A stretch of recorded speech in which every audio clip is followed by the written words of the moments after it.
try to understand the book of Revelation. And this one, this week, is pretty crucial. It's much like we talked about in the first week, where there's different views on how you understand the book of Revelation.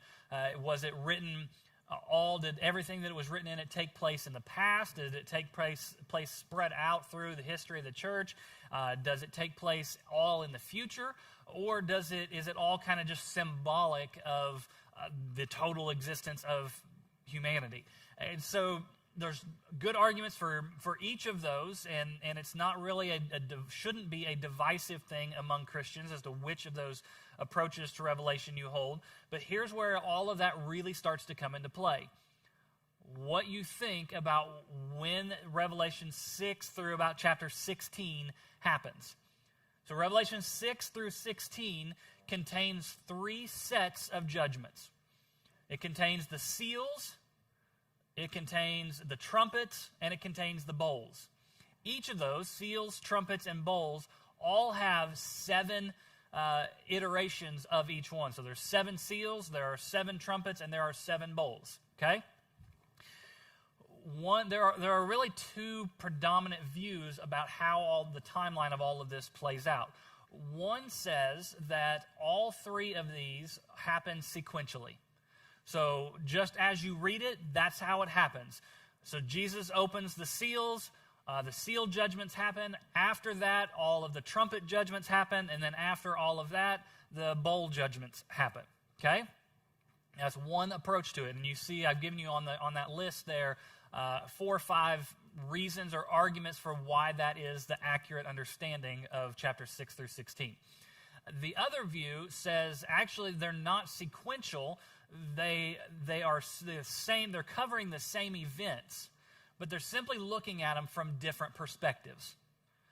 So you can see how we've laid them out on the back of your sheet there. One happens 1, 2, and then 3. The other one, they're kind of stacked. And so you go through the seals, and John, because you can't write all things at the same time, he writes out what happens with the seals, and then he kind of goes back and he writes out what happens with the trumpets, and then he goes back and he writes out what happens from the perspective of the bowls, okay? And I think there are valid arguments for both of these approaches, and it is up to you to decide which one makes the most sense to you, okay? And so with that said, I'm going to leave that right there for now. That is definitely something we're going to come back to as we get further into this section of the book. But for now, I just want you to be aware that those are kind of the 2 main understandings of how all this plays out. But here's what we need to start with in Revelation chapter 6, is figuring out who in the world these horsemen are and what they represent and what all of this is about. When you think of the book of Revelation and you think of a rider on a white horse who's given a crown, who's the first person you think of? Jesus, right? That is not who this rider that we're talking about here in Revelation 6 is, okay? We get to that in Revelation chapter 19. The rider on the white horse, Jesus' triumphant entry is in chapter 19. Right here, this is something different, okay? This is not Jesus. These 4 horsemen are kind of on the same level, the same caliber. Jesus is in a whole other league, if we can say it that way. What we have here, this is what's really interesting. In fact, we're going to start with probably the most interesting piece in my mind as I studied all of this out and learned about these 7 seals. This one right here was probably the most interesting to me. So, talking about a rider on a white horse with a bow. Jesus is never identified anywhere with carrying a bow. A staff maybe, but never like a bow and arrow, which is what this rider has here is a bow. And he's sent out to conquer. We have to remember that as we're reading God's word, that it was written in a particular context, right? We remember that from our road trip series, how we understanding the Bible means understanding first what the original author meant and how the original audience would have understood it. And that's going to be a really crucial element to deciphering who this writer potentially is. During this time, and I think there's one of 2 scenarios that explain best who the rider on this white horse with a bow is. During this time and in this culture, in Roman culture, Apollo, Roman mythology, Apollo was the son of Zeus. He was one of the famous gods, and he was very closely tied to a bow and to a bow and arrow. In fact, Apollo, his mom, Leto, was being hunted by a dragon, according to Roman mythology. And this is all language that the original audience that John was writing to would have known and would have understood. So as soon as he starts talking this way, that's immediately where their minds would go. And so Leto was being chased by this terrifying, chaotic dragon named Python. And so he's trying to kill Leto and her kids. And eventually Apollo hunts down this dragon Python, and he kills the dragon with what instrument do you think he kills him with? A bow and arrow, right. And so Apollo would be one of the first things that comes to their mind there. And if he's drawing to Apollo, why is that significant? Well, many of the Roman emperors, particularly Domitian, who was emperor during this time, equated himself with Apollo. He believed he was the son of the gods. He was the one who was there to destroy the chaotic dragon that was trying to hurt everybody. Domitian was Rome's savior. He was the son of the gods. He was the savior. He was their Lord and God. And so one potential understanding of who John is referring to with the rider on the white horse with the bow is this analogy to Apollo, meaning some sort of religious deity, some sort of pagan religion that is coming in to conquer the hearts and the minds of the people of Rome. This is who God has unleashed on them. He has unleashed their own religious pursuits, their own pagan religions to chase after, and God is saying, fine, if that's what you want, more power to you. Wait and see what happens. He's letting them face the natural consequences of pursuing pagan religions, and that's who that first rider and horse represent. Another understanding of this, and this is what I thought was so fascinating, was that it may not have been quite as religious as it was nationalistic. So during this time, Rome was by far the most powerful empire in the world, but there was a pretty strong competitor, the Parthians.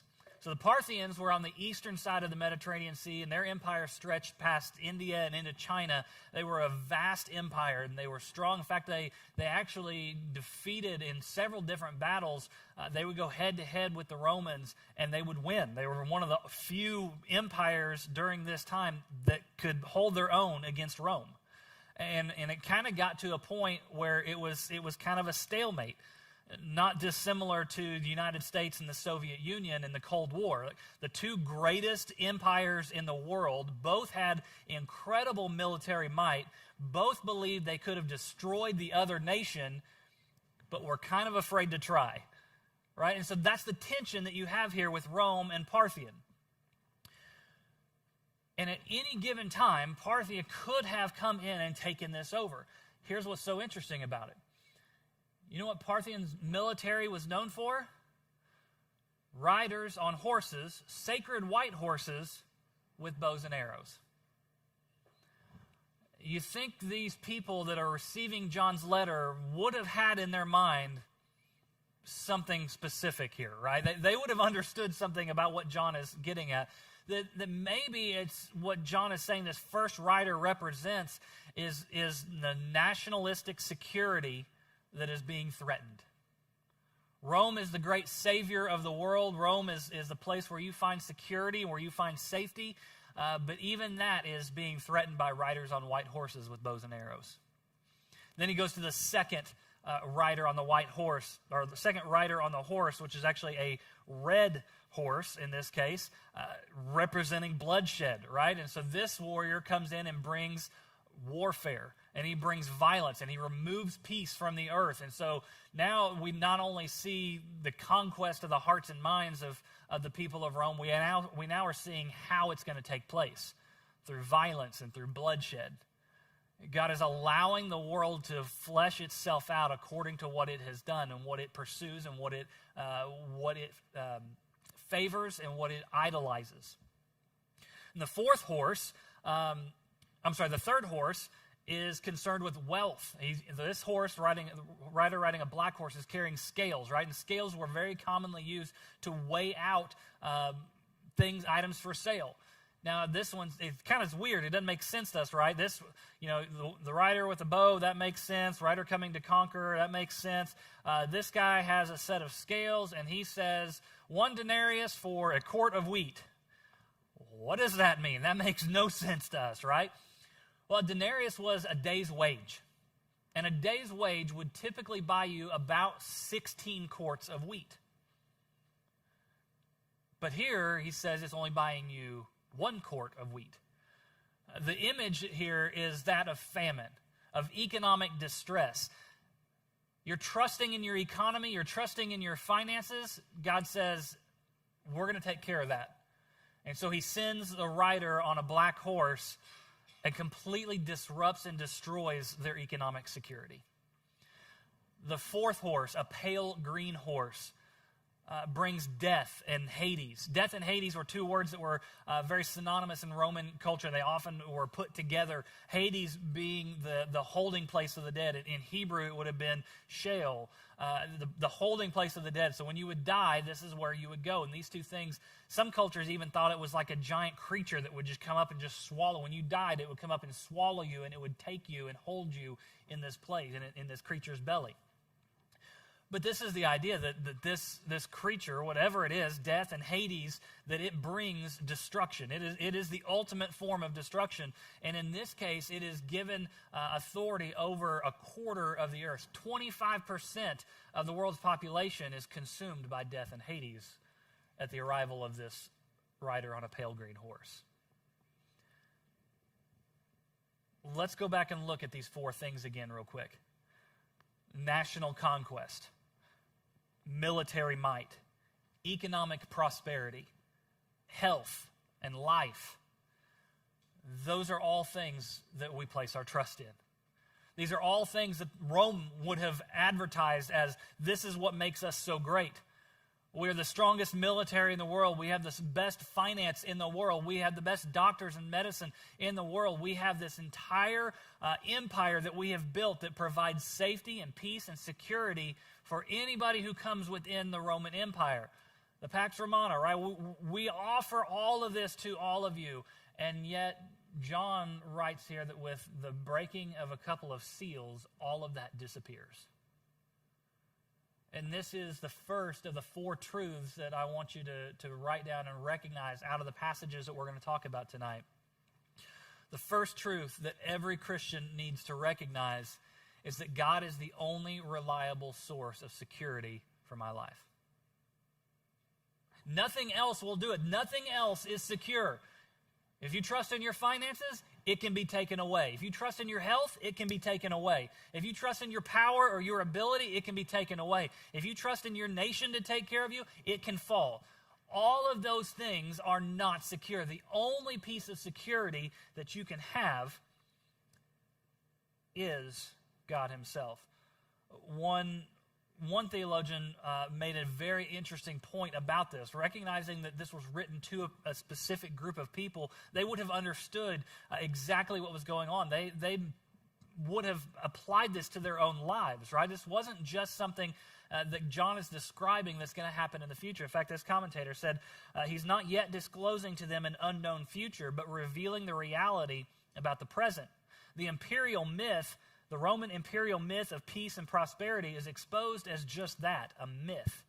There is only one who is sovereign, the one by whose permission the horsemen are released to allow humanity to reap what it has sown. And this one is not the emperor. So let's keep reading. After we read the 4 horsemen, let's read the 5th and 6th seal in verses 9 through 17. When he opened the 5th seal, I saw under the altar the souls of those who had been slaughtered because of the word of God and the testimony they had given. They cried out with a loud voice, Lord, the one who is holy and true, how long until you judge those who live on earth and avenge our blood? So they were each given a white robe, and they were told to rest a little while longer until the number could be completed of their fellow servants, their brothers and sisters, who were going to be killed just as they had been. Then I saw him open the 6th seal. A violent earthquake occurred. The sun turned black like sackcloth made of hair. The entire moon became like blood. The stars of heaven fell to the earth as a fig tree drops its unripe figs when shaken by a high wind. The sky was split apart, and a scroll, like a scroll being rolled up, every mountain and island was moved from its place. Then the kings of the earth and the nobles, generals, the rich, the powerful, and every slave and free person hid in the caves and among the rocks of the mountains.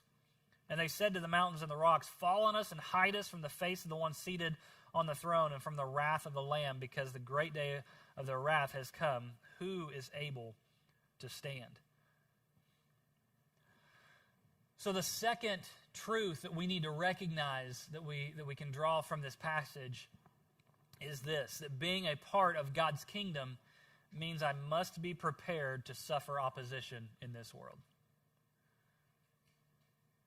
We have to be prepared to suffer opposition in this world. Now, a couple of things that I want to highlight out of this section. One, that following Jesus is going to invite opposition into your life.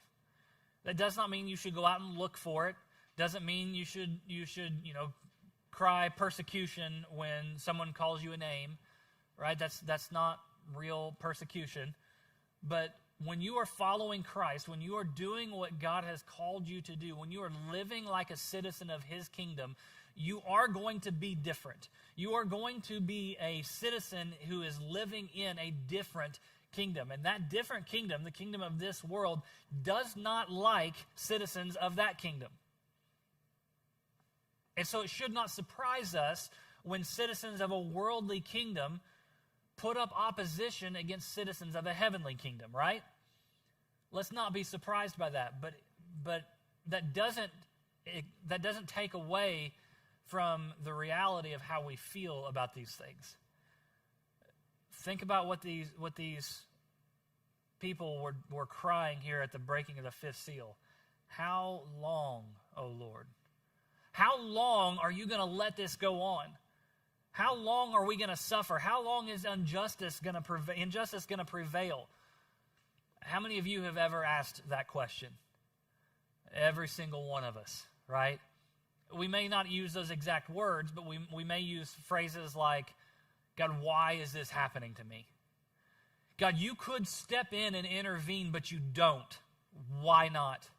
Why aren't you fixing this problem for me? Why are you letting these people suffer? You could make that go away in a heartbeat, but you haven't. Why not? How long, O Lord, are you going to let this happen?" And the response comes in verse 11, where they're given white robes and they're told to rest a little while longer. We don't like this verse at all. Rest a little while longer while your brothers and sisters are going to be killed just like you were. God is allowing His people to be killed for His cause. Now, there's really three ways that we can understand this. One, either God just simply isn't concerned that His people are being killed and that they're suffering at the hands of humans. Two, that maybe in some kind of way God kind of enjoys His people dying. Or three, that God values faithfulness to Himself more than death itself. The first two do not line up with the character of God at all. I think we can dismiss those out of hand very quickly. And so it must be the case that God values our faithfulness to Him as much as life itself. And that's part of what we see throughout this entire book of Revelation, is that God is continually reminding His people to be faithful to Him. In the face of persecution, be faithful. When you are suffering, be faithful. Even to the point of being killed for my name, be faithful. And if we are going to follow Christ today, then we must do so with a willingness to be obedient even to death. Then the sixth seal gets opened. And we see the sun go dark and the moon turns to blood and the stars fall. Now, some of you probably come from a background where you're looking for the moon to change colors, and when you see the moon turn red, end of the world is here, right? Some of us recognize that. I see some smiles in the room, so I'm ringing a bell here. we have that approach, right? That we think, oh, the blood moon is a sign of the end times. And so every time I see the moon turn a reddish color, that must mean the end times are coming soon.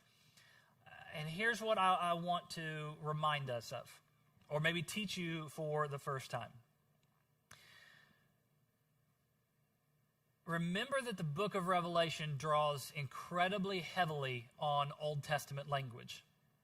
And in the Old Testament, language about the sun growing dark or the moon turning to blood or stars falling out of the sky, that kind of language was very commonly used as a way of speaking about what we would call an earth-shattering event. It is not literally that the sun turns dark or that the moon turns to a blood color or that stars fall down against the earth. If a star fell down and hit the earth, we would not be here to talk about it, right? So we don't need to understand that literally. We do need to understand that this kind of language was commonly used in the Old Testament. It was describing these just colossally cataclysmic events, these world-changing events that regular words just don't seem to do it justice. And so, earth-shattering events, such as December 7th, 1941, right? That the world changed that day. September 11th, 2001, the sun went dark that day. There was no brightness in the world that day, right? So we may not use this exact same language of the sun going dark or the moon turning to blood. We might use things like the earth stopped spinning or time stood still. When we use those phrases, we don't literally mean that the earth stopped its rotation or that clocks stopped moving forward. It's just language we use to describe something of a very grand nature. And I think that's what John is referring to here. I could be wrong on this one. I mean, I could be wrong on a lot of this, but it is possible, because many people do believe that this is a literal thing, that the moon is going to turn to blood, the sun is going to go dark. In John's account here, it turns dark as if it grows dark hair. That's a weird image, the sun grows hair. But it is possible that that's a literal thing. And if that's the case, even if we grant that, okay, these are going to be literal things, I don't think seeing, the sun, the moon at the right angle where the sun reflects on it and it gives it a bit of a red tint, or there's smoke in the atmosphere that creates a bit of a haze over the moon and it looks red. I don't think that's what we're going to see. If this is going to be literal, it is going to be unmistakable what is taking place. Okay? But again, I don't think that we are meant to take this literally. But it would be incredibly clear what is taking place. So let's keep moving. We're going to skip around in chapter 7. So we've made it to chapter 7. And so after the sixth seal, we see John takes kind of a break. He doesn't go right to the seventh seal. After this, I saw 4 angels standing in the 4 corners of the earth, restraining the 4 winds of the earth, so that no wind could blow on the earth or the sea or on any tree. Then I saw another angel rising up from the east, who had the seal of the living God. He cried out in a loud voice to the 4 angels who were allowed to harm the earth and the sea, "Do not harm the earth or the sea or the trees until we seal the servants of our God on their foreheads." And I heard the number of the sealed, 144,000 sealed from every tribe of the Israelites. Skip down to verse 9. After this I looked, and there was a vast multitude from every nation, tribe, people, and language, which no one could number, standing before the throne and before the Lamb. They were clothed in white robes with palm branches in their hands. And they cried out in a loud voice, "Salvation belongs to our God who is seated on the throne and to the Lamb." Skip down to verse 14. I said to him, "Sir, you know who these people are." And the angel told me, "These are the ones coming out of the great tribulation. They washed their robes and made them white in the blood of the Lamb. For this reason they are before the throne of God, and they serve him day and night in his temple. And the one seated on the throne will shelter them. They will no longer hunger, they will no longer thirst. For the sun will no longer strike them, nor will any scorching heat. For the Lamb who is at the center of the throne will shepherd them. He will guide them to to springs of the water of life, and God will wipe away every tear from their eyes. So chapter 7 is an interlude, and we see this pattern with all three sets of these judgments. That we see the first 6 judgments enacted, and then there's some kind of an interlude, and then we get the 7th judgment. And then chapter 7 is that interlude where John sees, or first he hears about this 144,000. Who are the 144,000?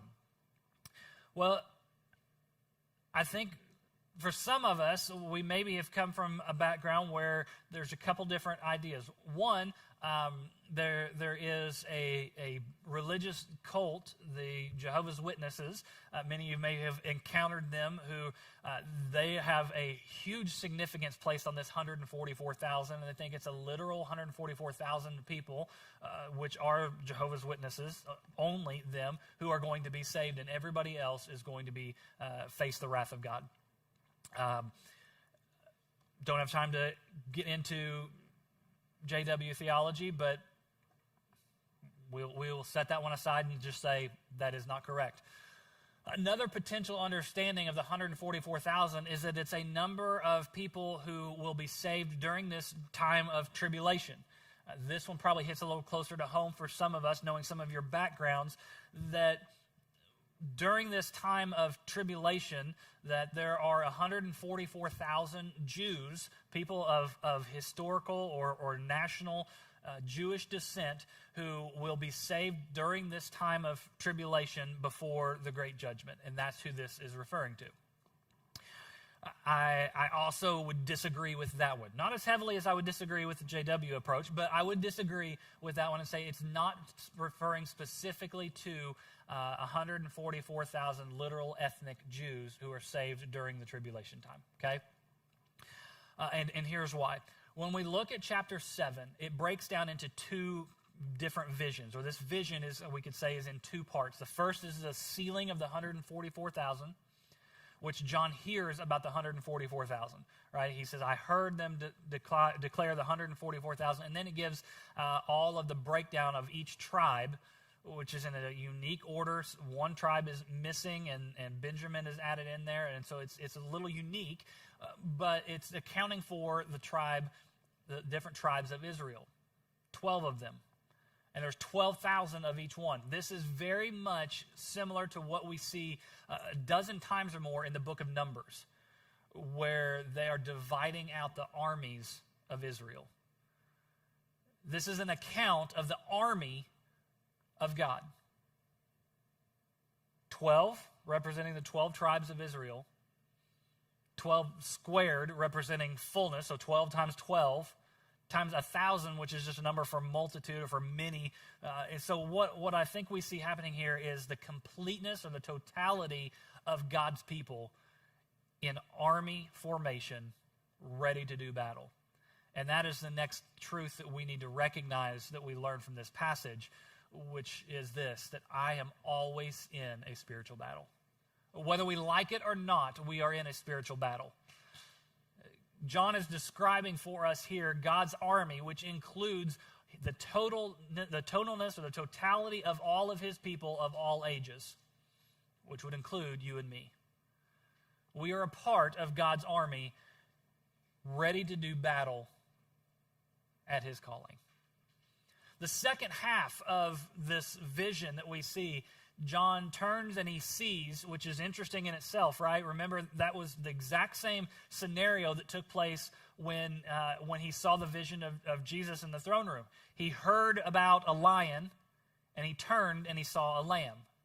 Here, he heard about 144,000, and he turned and he saw a great multitude, which tells us it's the same group of people that he's talking to, which adds to the support that the 144,000 was just a symbolic number representing the totality of God's people.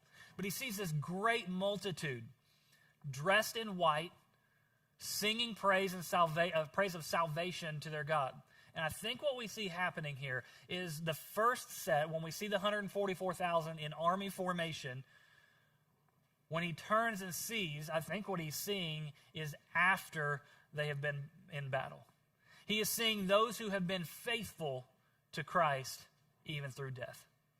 Those who have lived through this tribulation time, those who have suffered at the hands of oppressors, those who have remained faithful and have trusted in Jesus no matter what, they are the ones dressed in white. Their clothes are white because it has been washed in the blood of the Lamb. They have trusted in Jesus Christ unto death. And that is who we see singing praises to Jesus here at the end. Now,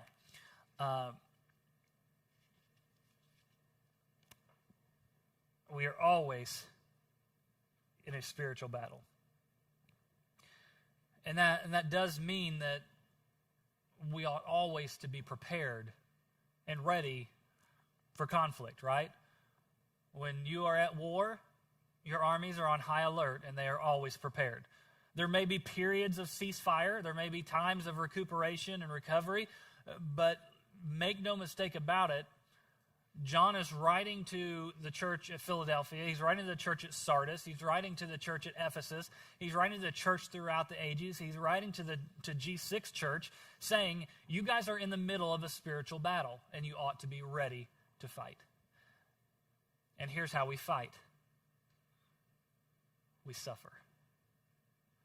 We suffer oppression at the hands of the powers of this world. We are continually battling against the powers of this world. And as Christ followers, we are not exempt from suffering. You say, well, how is that a clear message of hope? Isn't that the whole point of this book, is that John's giving a clear message of hope? And he is.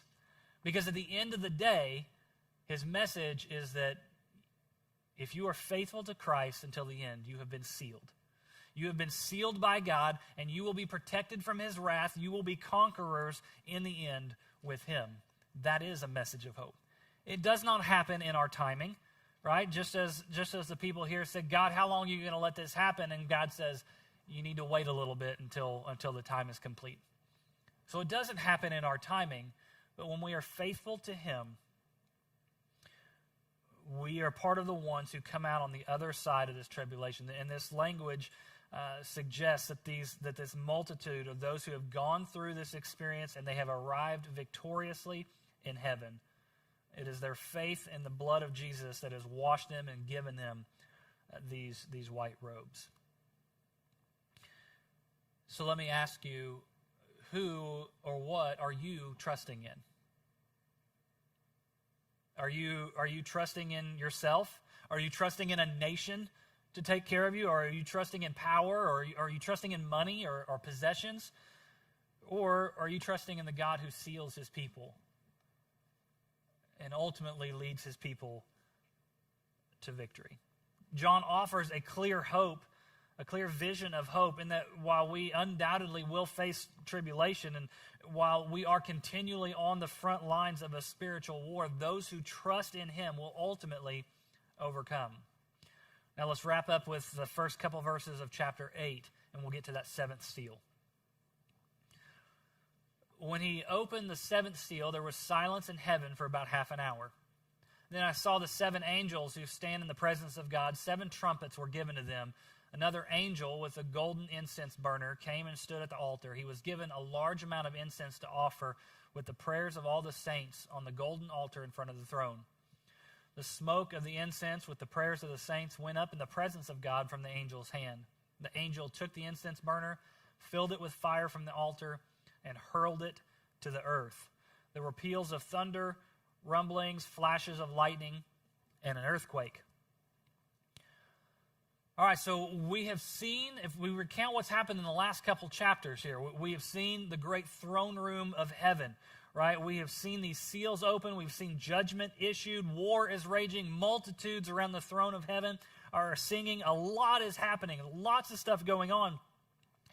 But we know there's 7 seals, and so far we've only seen 6. So we're anticipating this 7th seal to be something grand, right? Something just amazing to bring some conclusion to this whole thing. All of the material that we've seen happening and the chaos and the worship and the noise and all of it. And we might be surprised or maybe even a little disappointed that when Jesus opens the 7th seal, there's silence. Now, I imagine some of you parents are thinking, 30 minutes of peace and quiet, that must be heaven, right? But I think we need to understand what the significance of silence is here. First of all, I think the silence tells us that something big is about to happen. It's the calm before the storm. It's that deep breath and that pause before something just huge happens, right? And so it doesn't take away from the anticipation of what's happening. It actually adds to it. It builds on top of this anticipation. But I think there's something even richer and deeper happening here. When we see this final seal being broken and the full scroll begin to unroll of God's end game for the entire world, it reminds me of a couple seemingly inconsequential verses from some of the minor prophets in the Old Testament.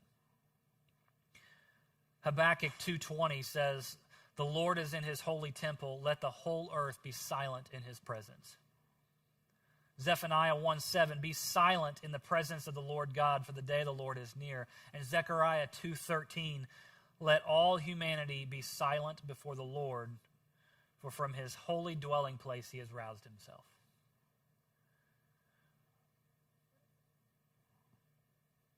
Here is the fourth truth that we need to recognize. That my response to God's protection and justice must be worship. God's presence and his action here are so overwhelming. Whatever chaos is happening in the world around us, whatever suffering that we are going through, whatever uncertainty befalls us, a recognition of God's justice moving on our behalf must lead us to stand in awe of him, completely unable to speak. Thinking about the justice of God, the manifest presence of God and what he is capable of doing and just who he is in his nature should leave us completely breathless and speechless and terrified when we finally see his definitive act of justice carried out on the world. It is a terrifying thing that will leave every one of us speechless. And at the conclusion of these seven seals, we see an angel with an incense burner. Remember, we looked a couple weeks ago about how the incense around the throne of God was the prayers of the saints. And we see that here again, that this incense, that this angel is carrying in a bowl of incense, and he's added to it. So there's incense added to the prayers of the saints. So they're not exactly the same thing, but he's taking the prayers of the saints, and perhaps one of the reasons for the time of 30 minutes is to allow the prayers of the saints to be heard. A time where the prayers for justice, for God's holiness, for God's plan, for God's kingdom to come, that's what these prayers are. I don't think they're prayers looking for vengeance. These aren't prayers of martyrs saying, "God, those people killed me, go get them." I think these are the prayers of, "God, your kingdom come on earth as it is in heaven." That's the prayers that we see happening here. And this angel takes these prayers after a moment of silence, after 30 minutes of silence, as everyone stands in awe of who God is, and he hurls them to the earth. And they collide with the earth, making thunder and earthquakes. And we get this imagery of just this awe and power and authority that God's judgment is final. In fact, this earthquake and lightning and thunder and all of that we see repeated on all three, at the end of all three sets of these judgments, the seals, the trumpets, and the bowls, indicating that God's power and authority is final. And so let me tell you guys, as we conclude tonight, that his final judgment, in his final judgment, in a world that is completely chaotic, in a world that is turned upside down, in a world that hates God and hates his followers, your prayers do not go unnoticed. God hears your prayers. God will not let his justice fall by the wayside. Though we ask oftentimes, God, why is this happening? God, why haven't you stopped this? Why won't you fix this? Why won't you do this? Even though we ask all of those questions, at the end of it all, God takes care of all of that. He does not allow any of it to just go, well, what was in the past was in the past. I'm not too worried about that. Your life is over. God's kingdom will come in its fullness, and he will judge every corrupt part of this earth. That is a vision of hope for us when we are sealed by him. And all that is left for us to do is to stand in awe of who he is and to worship him.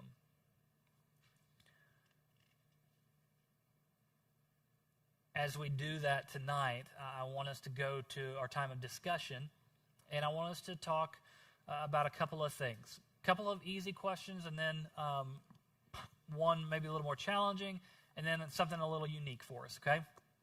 So, first question, why, I didn't talk about this, I read it, but why do you think that the kings of the earth, the rich, the powerful are singled out? So in chapter 6, why are they singled out among everyone who is hiding in the mountains? And what do you learn from that? Second question is, how does Revelation 7, where we talk about the sealed and this great multitude, how does that help us understand how God is involved in our lives in the midst of great suffering or difficulty? Number 3, I want you to discuss the two views that are on the back side of your handout, and the sequential or the parallel approach to chapter 6 through 16. Read through those lists of reasons why each one makes sense, and then share with your huddle why you prefer the one that you do, and discuss that together, keeping in mind that the number one rule of understanding and interpreting the book of Revelation is humility, right? You are not definitively right in which one you pick, and the person sitting across from you is not definitively wrong in the one they pick. So we need to have humility with each other and share why you think it's the case, but keep humility in mind as we discuss that. And then fourth and lastly, in chapter 7, it talks about the great multitude that's standing before the throne. And it describes it's people from every nation, every tribe, every language, every people group is represented in this. We see this imagery all throughout the Bible that God cares about all the peoples of the world. He does not have a favorite. He doesn't have one particular race or one particular nationality or one particular people group that he loves more than everybody else. He loves all peoples, and he wants all peoples to come to a saving knowledge of his son, Jesus. And we see imagery here of all of these peoples being reached and surrounding the throne. And yet, as we sit here tonight, there are over 7,000 people groups in the world that are unreached, meaning less than 2% of their population has had the opportunity to hear the gospel. 7,000 people groups. That's about 40% of all of the people groups. There's about 17,000 people groups in the world, and 7,000 of them don't have the opportunity to hear the gospel. And so there's a really great resource for this called the Joshua Project. And the Joshua Project will actually give you information on all of these people groups. You can look at it, you can study, you can find what region of the world they're in, you can see pictures of what their culture is like, you can read accounts of things that they do, what their religions are, what their customs are, what is being done to reach these people, whether or not there is a Bible in their language. It's got all kinds of really great information. And they do a daily pray for an unreached people group each and every day. And so you're going to get a text here in just a minute, if you haven't already gotten it, with a link to a page of today's people group that we are going to pray for. And today's people group is the Manyuki people of Myanmar, or of Burma. And so I want somebody in your group, open that page. It's relatively short. There's just a couple paragraphs describing those different things about them. Somebody in your group, read that about this group of people. And then somebody else in your group, as a group, pray for this group of people that they would have opportunity. And there's some prayer point suggestions on that as well. And so I want you to pray for this unreached people group. If we are going to be the Christ followers that he calls us to be, and if we're going to take seriously the book of Revelation and believe in the hope that it offers, then we're going to have to develop a heart for people who have never had the opportunity to hear the gospel. And that begins by praying for them. So we're going to do that together, okay? All right. Get in your huddles, and let's do students here in the middle, group over here, and we will discuss until about 7:05.